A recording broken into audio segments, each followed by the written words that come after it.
Good morning, Alex and friends. I'm Grace. Today is Saturday, January 31st, 2026, and you're listening to Alex's News.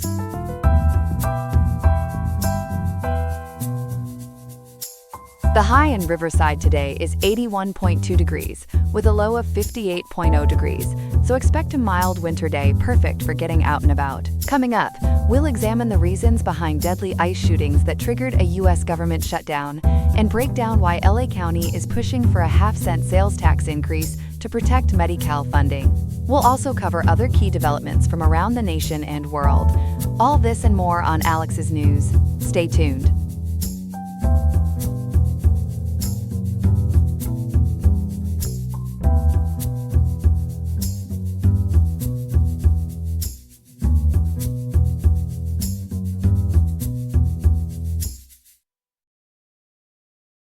The federal government is waking up to a new partial shutdown this morning, tied directly to a fierce fight over immigration enforcement and two deadly shootings in Minneapolis.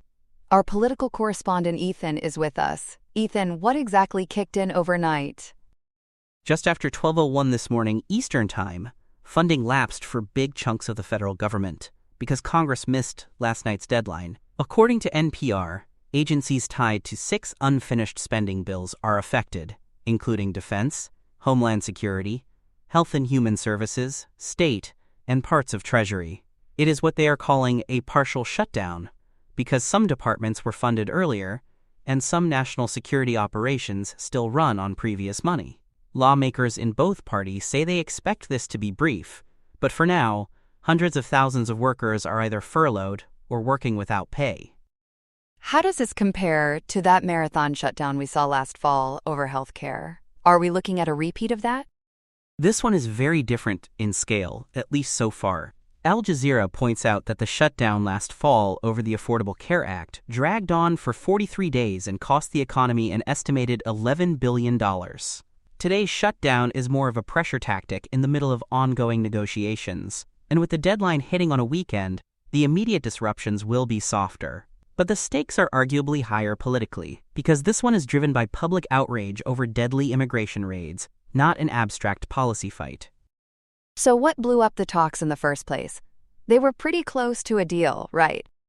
They were. Congressional leaders had nearly finished a roughly $1.3 trillion omnibus bill that would have funded the government through the end of the fiscal year in September. Then the Minneapolis shootings and the broader operation behind them became impossible to ignore. Democrats, especially in the Senate, told NPR they would not vote for any long-term funding unless there were concrete changes to how immigration and customs enforcement and Customs and Border Protection carry out raids. Let's talk about that operation. What is Operation Metro Surge, and why has it become so explosive?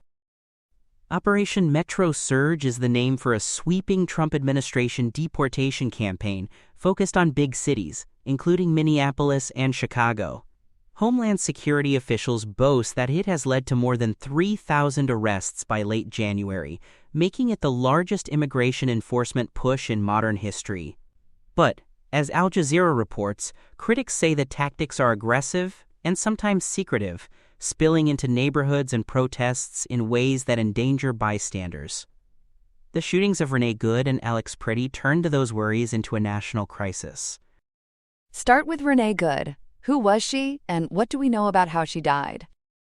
Renee Good was a 37-year-old poet and mother of 3, killed on January 7th at an intersection in South Minneapolis while trying to warn neighbors about an ongoing immigration raid.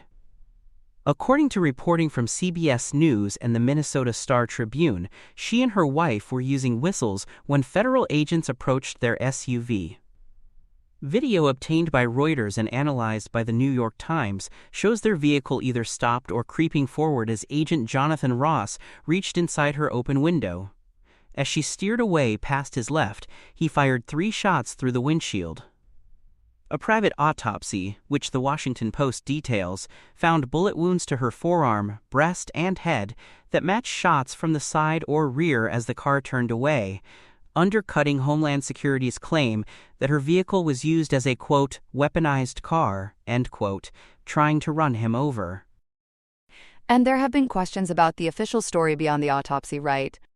Yes, the Minnesota Bureau of Criminal Apprehension, cited by the Associated Press, says its analysis shows no evidence that Good's SUV suddenly accelerated toward agents, which again contradicts the self-defense narrative. NPR also notes that while Department of Homeland Security and Vice President J.D. Vance insist an agent was hospitalized, they have not produced medical records or basic details to back that up.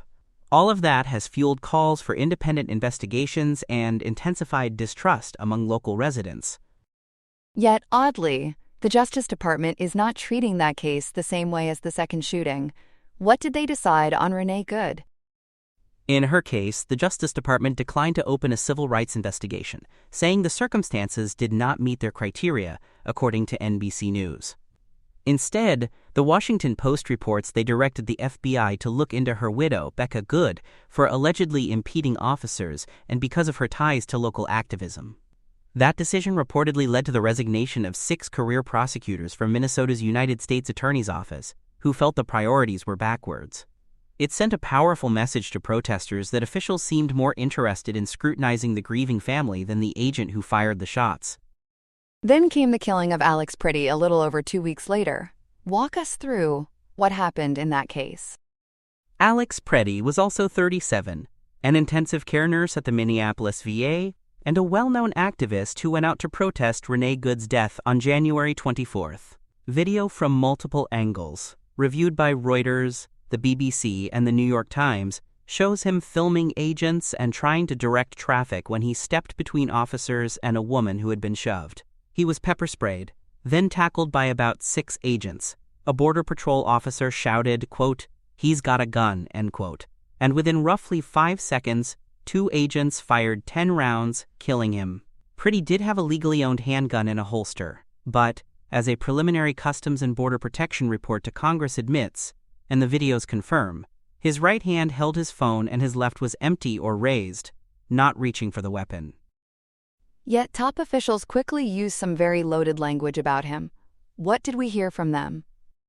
The day before yesterday, Homeland Security Secretary Kristi Noem and Trump advisor Stephen Miller publicly labeled Pretty a, quote, domestic terrorist, end quote, and even an, quote, assassin, end quote, despite their own internal report not claiming he drew his gun. Those terms, reported by PBS NewsHour and The Guardian, ignited a firestorm because they clashed so starkly with the video evidence and his background as a VA nurse.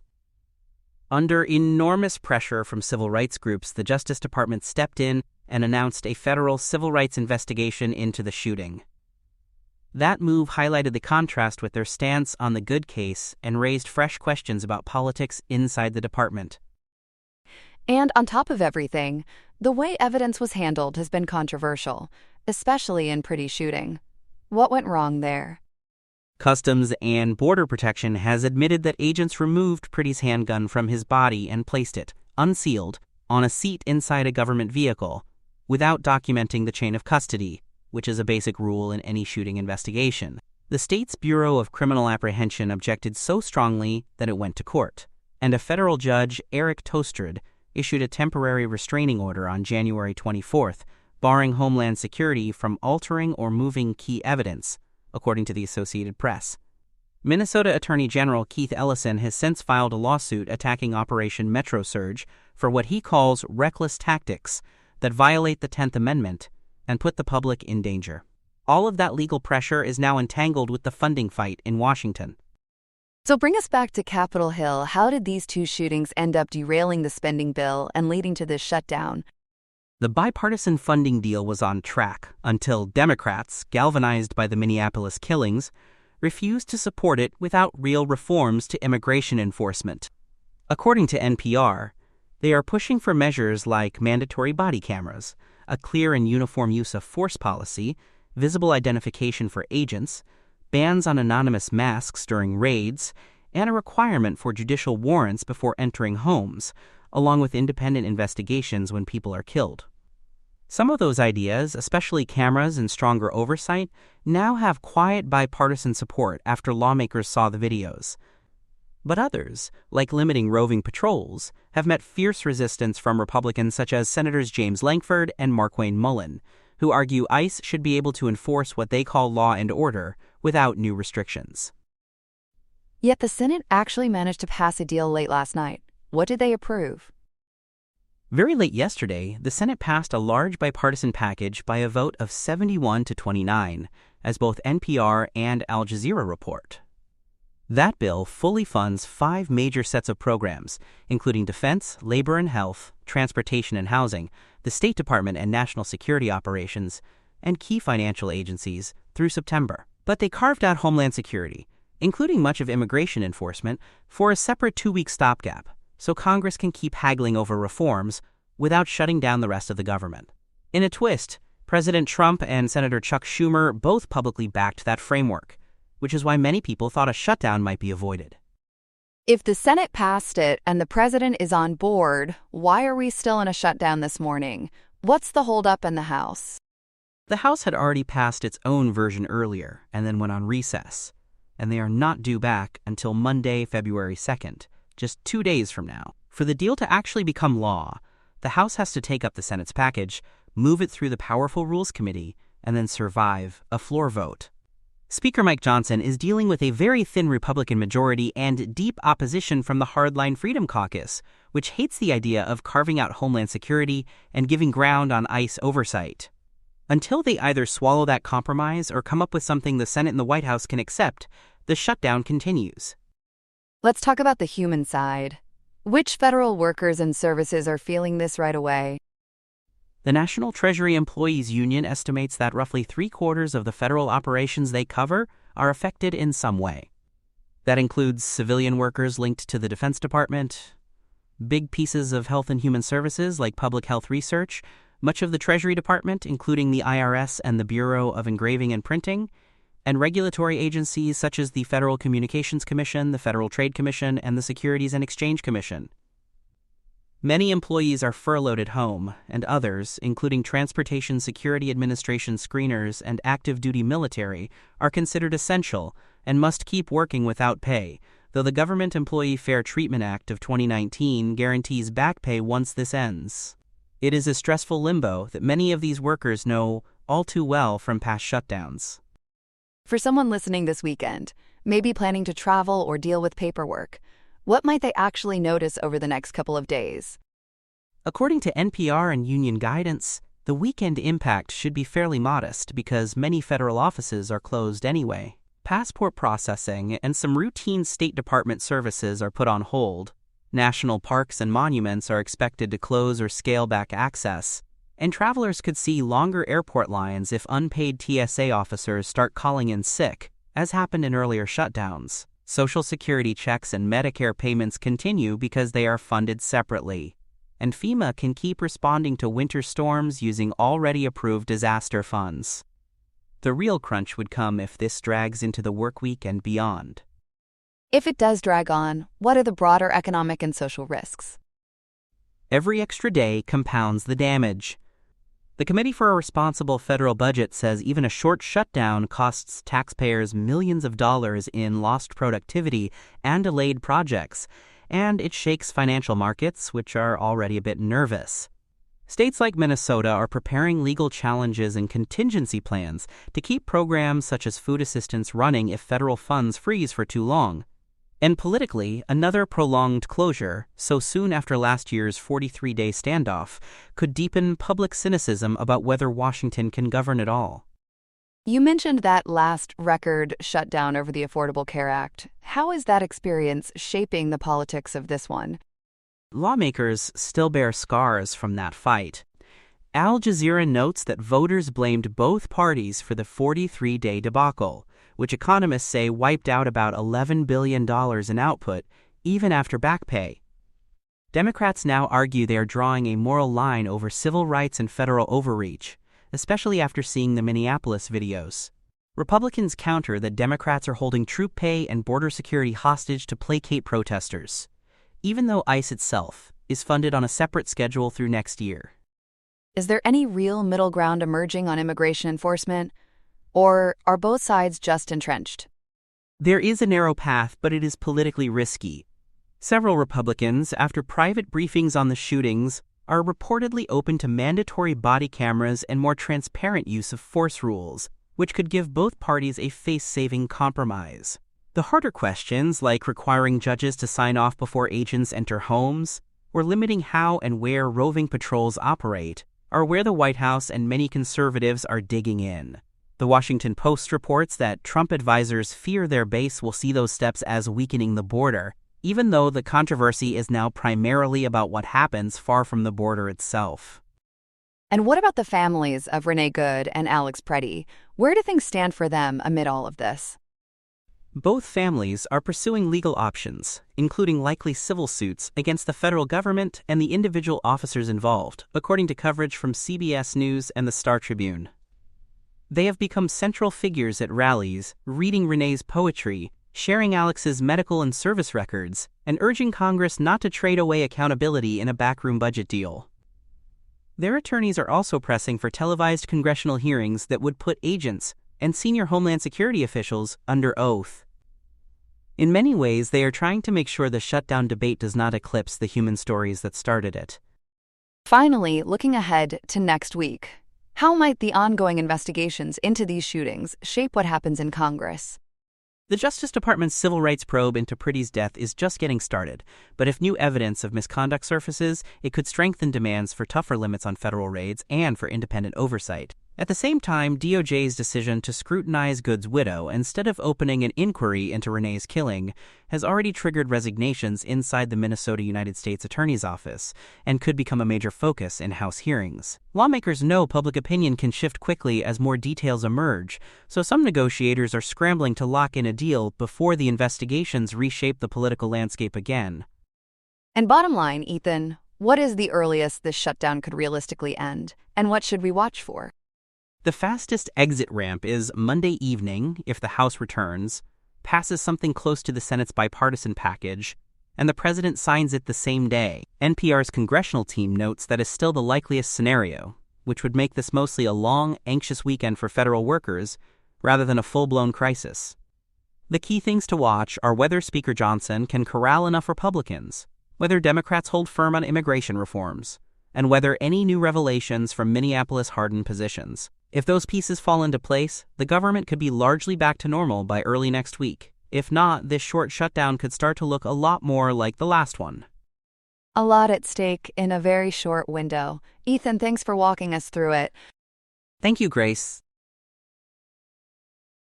This morning, a new coalition is pushing a half-cent sales tax in Los Angeles County to blunt big federal cuts to Medi-Cal. Reporter Chloe Martinez has been digging into what it would mean for local health care. Chloe, what exactly are they asking voters to do? They want voters to approve a temporary half-cent sales tax countywide on the June 2026 ballot. According to CalMatters, that small bump could raise close to $1 billion a year for 5 years. The money would help plug a huge hole created by federal cuts to Medicaid under that big spending package Congress passed last year, the One Big Beautiful Bill Act. Supporters say without a local fix, tens of thousands of low-income Angelenos could lose doctors, clinics, and even hospital beds. Let's talk about those federal cuts first. What did that One Big Beautiful Bill actually do to Medicaid? It was a sweeping law President Trump signed on July 4th of 2025, and it bundled tax breaks like no tax on tips and no tax on overtime, with deep reductions to safety net programs.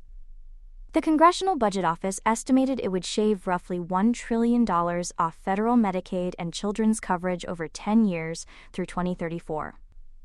As CalMatters and the California Budget and Policy Center both note, that translates to somewhere between 10 and nearly 12 million people nationwide expected to lose coverage by the end of the decade. A lot of the pain comes from quieter changes, stricter work requirements, caps on how much states can pay hospitals, and less generous rules when people fall behind on paperwork. Drill down on those rule changes a bit. What are the biggest shifts Californians should know about?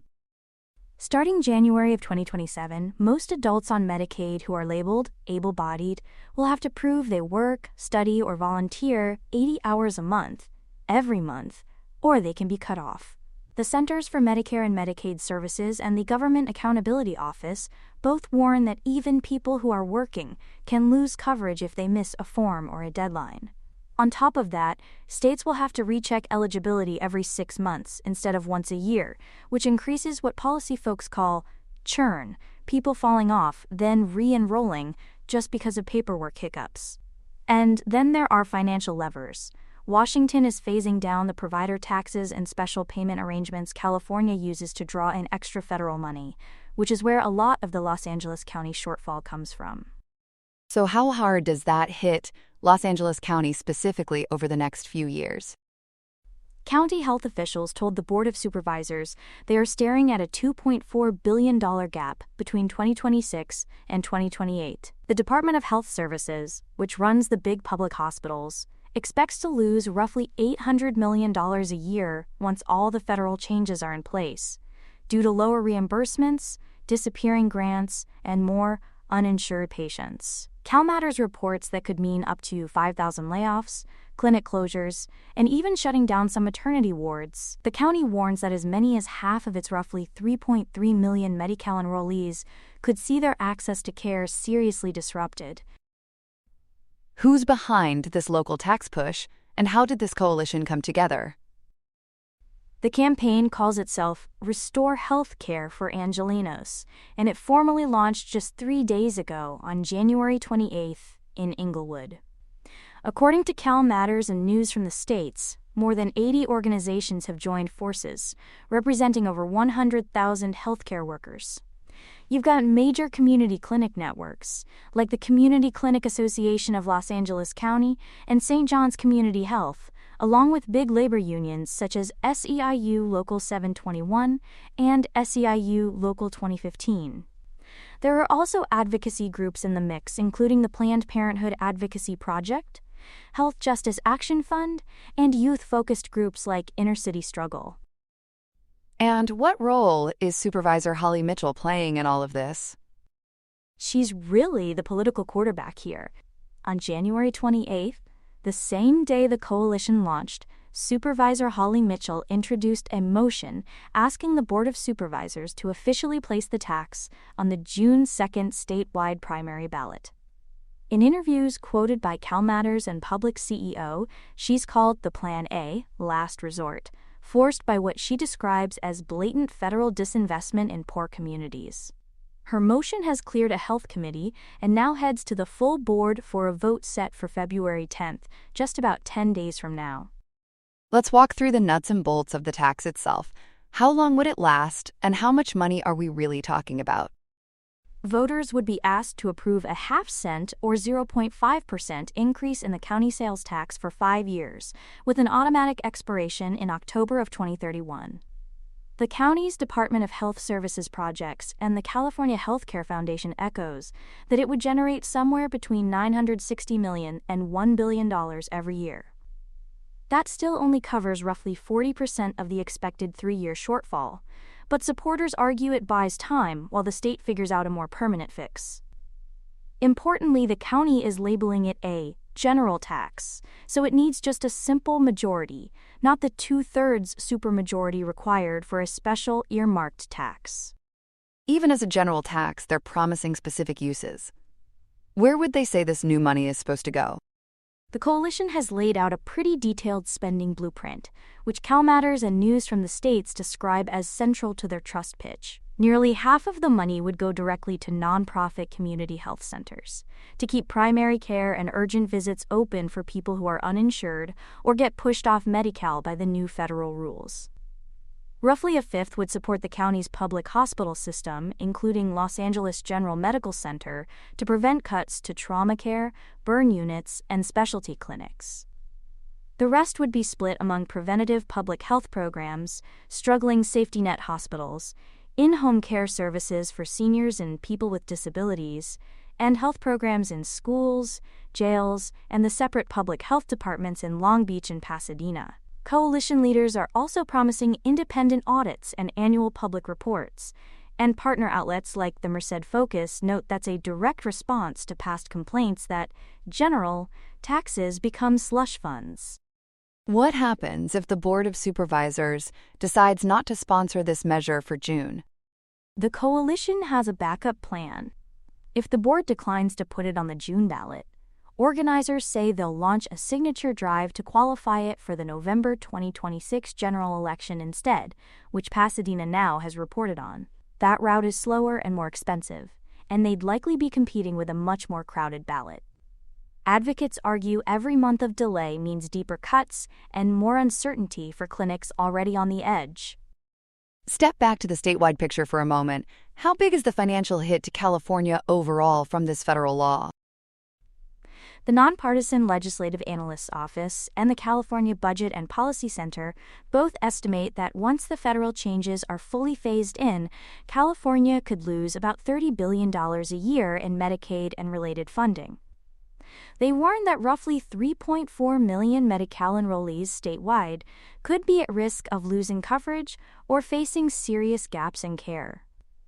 The California Healthcare Foundation has used the word catastrophic to describe the potential blow to a Medi-Cal budget that already tops $150 billion. On top of that, Governor Gavin Newsom is under pressure because, as CalMatters pointed out earlier this month, he vetoed a proposed 5% wealth tax on billionaires that some Democrats wanted to use to help backfill these federal cuts. And for ordinary people in Los Angeles, who stands to feel this most if nothing changes?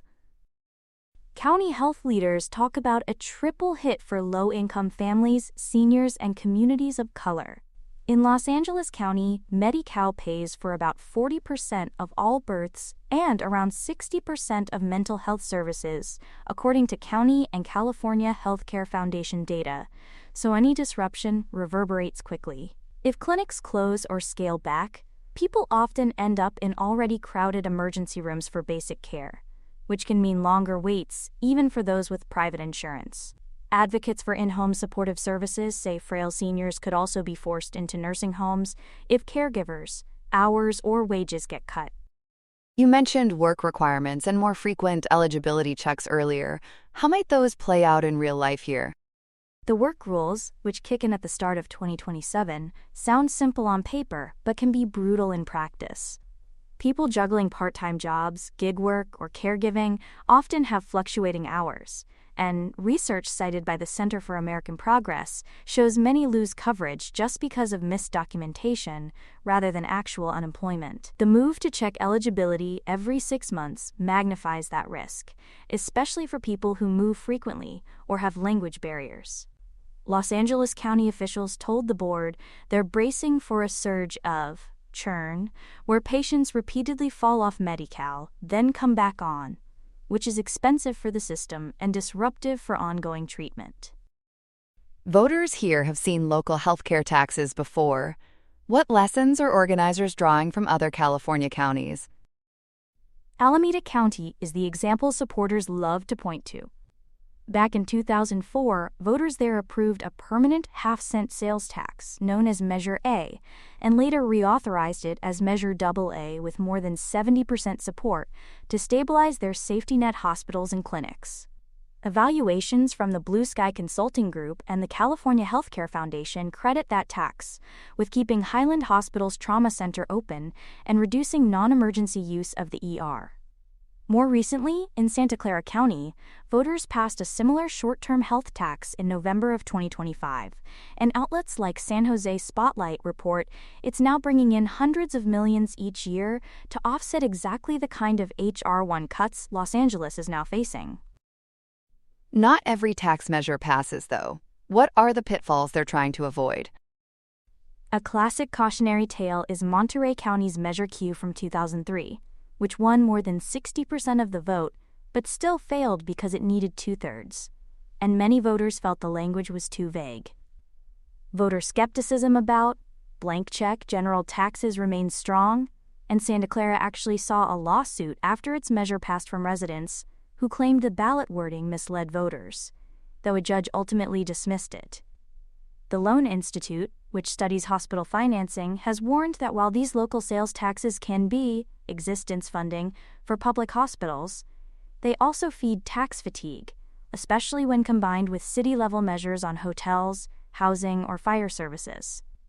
In Los Angeles, the combined sales tax rate could inch close to 11% if this and other proposals all succeed, which business groups have already flagged as a concern in outlets like the Acorn. How much does the Trump angle and the partisan framing matter here, politically? It's a delicate balance. Many of the groups backing this measure are very blunt, that they see this as a direct response to federal policies under President Trump, and some of their early messaging, according to Politico Pro, leans into that. But consultants who worked on Santa Clara's health tax told the San Jose Spotlight that emphasizing Trump too heavily can turn off moderate or independent voters who might support healthcare funding but dislike partisan finger-pointing. A judge up north even required more neutral ballot language after critics argued the county's description unfairly blamed federal Republicans, so Los Angeles officials are being warned to tread carefully. Where does the campaign stand today, and what's the timeline from here?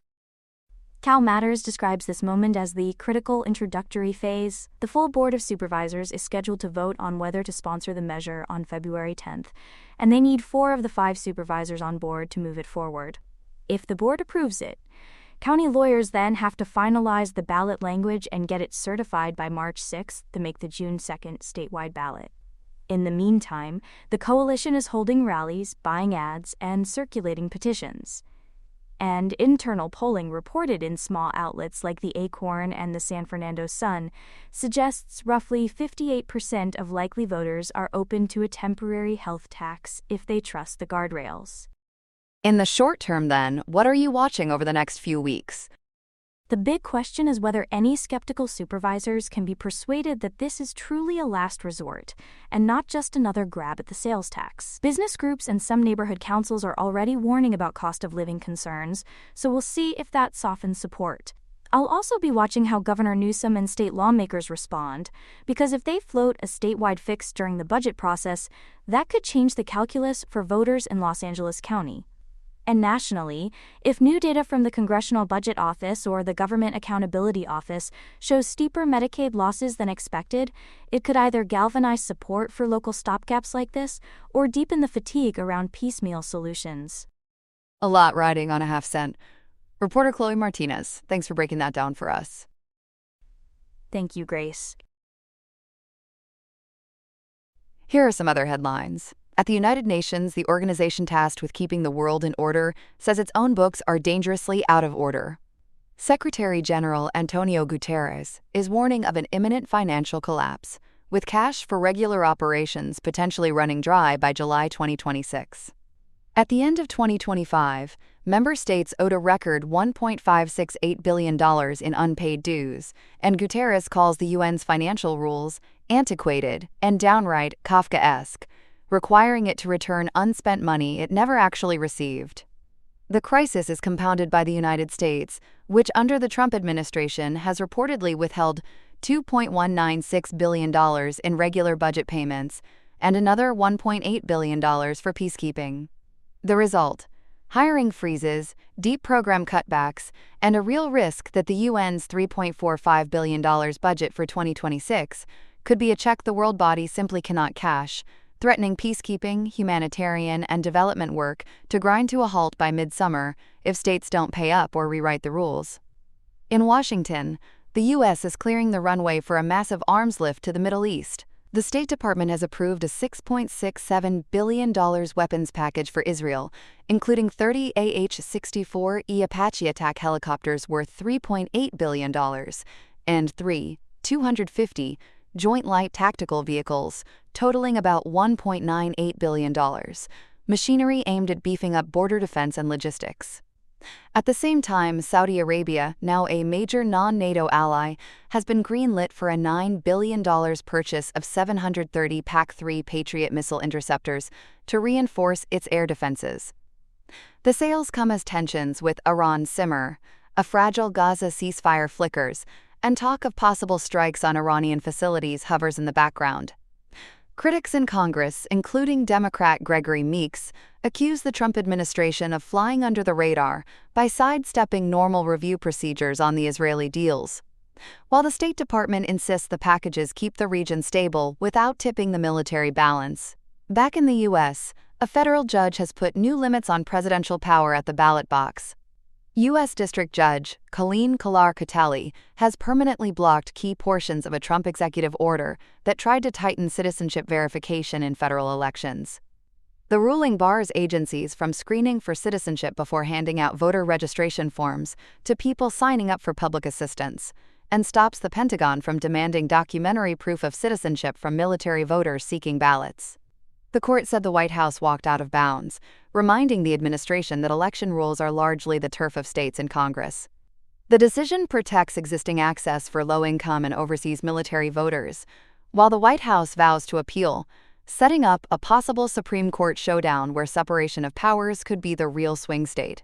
In Venezuela, politics is moving from prison terms to terms of peace, at least on paper.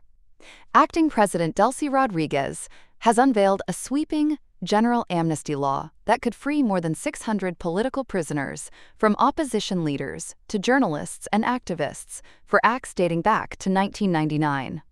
The bill carves out no mercy for those convicted of homicide, drug trafficking, corruption, or human rights abuses. The announcement comes on the heels of former President Nicolas Maduro's capture in a U.S. operation earlier this month, and coincides with plans to shut down the infamous El Helicoide prison, slated to be reborn as a community sports and cultural center, turning a house of detention into a field of dreams. The interim government says the move is meant to heal the nation and normalize ties with Washington, which has started easing oil sanctions.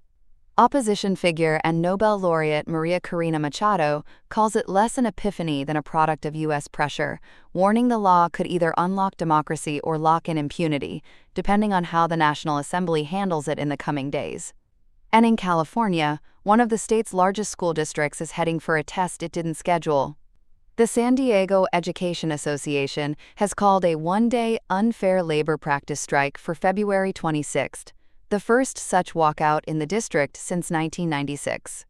The union accuses San Diego Unified of flunking its obligations to students with disabilities by chronically understaffing special education and failing to meet legally binding caseload and service requirements under individualized education programs.